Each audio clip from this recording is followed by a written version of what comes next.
Looks like NBA legend Charles Barkley is not at all impressed with Joel Embiid, as he was highly critical of the NBA star on a recent segment of the NBA on TNT show. We all know how many eyes were raised by Embiid a few weeks ago when he spoke about the NBA load management before the new season. Several NBA analysts and ex-players gave their reactions to Embiid's comments through different podcasts, news shows, etc.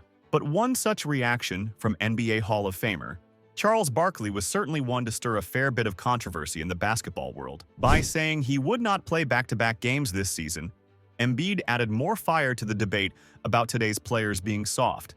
Not just Charles Barkley, but his colleague and NBA legend Shaquille O'Neal addressed the issue Wednesday on Inside the NBA. Embiid's statements are not the type Barkley wants to hear or wants to digest. I mean, we all know that Barkley and O'Neal have never really been fans of players throwing their tantrums, especially when they are getting paid so damn much. Be it Kyrie Irving sitting out because of the vaccine controversy, Ben Simmons' absence, to the ongoing situation about Joel Embiid's injuries, the TNT crew have let their thoughts be known, unfiltered. Let's just take a look at what Barkley had to say, shall we? Now listen, I want to get this number right, because this is crazy, and bless the kid, number one.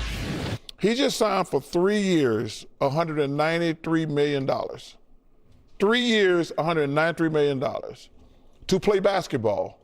We're not steel workers. We're not nurses. Like people who got like real jobs who have to work 40, 50 hours a week.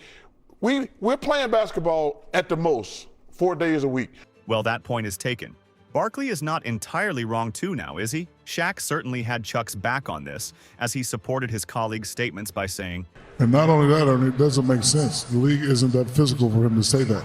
He's a pick and popper. He's not a big guy. You know, me and Charles try to get him to play, being said, oh, the game is different, we're not playing that. You pick and pop. You don't get double, you don't get triple, you don't get flagrant foul. There's no reason to say I'm not playing back-to-back. But there is one such famed personality who does not sit well with the slandering that the 76ers superstar has been subjected to, and we are talking about Stephen A. Smith. But one can't deny that the Sixers are feeling the absence of one of the best centers in the world currently, as they lost their season opener against the Bucks. Now, if he wants to stay away from criticism and hate, Embiid will have to be at his very best this 2024-25 NBA season, so as to prove the haters and the trollers wrong. Along with Barkley and O'Neal, Celtics champ Kevin Garnett also did not hesitate to go after Embiid recently. It's no secret that over the past few years, Embiid has been among the NBA's top centers, and because of his outstanding achievements for the Philadelphia 76ers, he frequently receives MVP shoutouts. But his saying that he would not play back-to-back games resulted in a heated reaction from Garnett,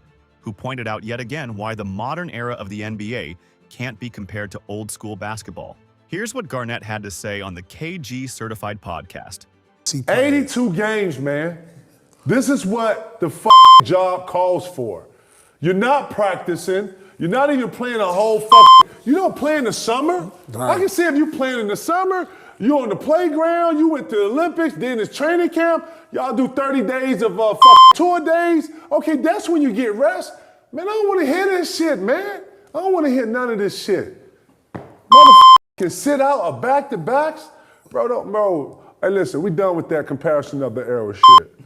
Well, it looks like Embiid's comments about avoiding back-to-back games have garnered heated reactions from many experts and former NBA legends. Not to forget that all of the hype the 76ers built with their new big three of Embiid, Tyrese Maxey, and Paul George has now gone down the hill as well, courtesy of Embiid's comments. And now, with the Boston Celtics dominating the Eastern Conference, the 76ers have to up their game if they want a shot at winning the championship. Not to forget that Embiid also has a chip on his shoulder for being an MVP and not reaching the conference finals.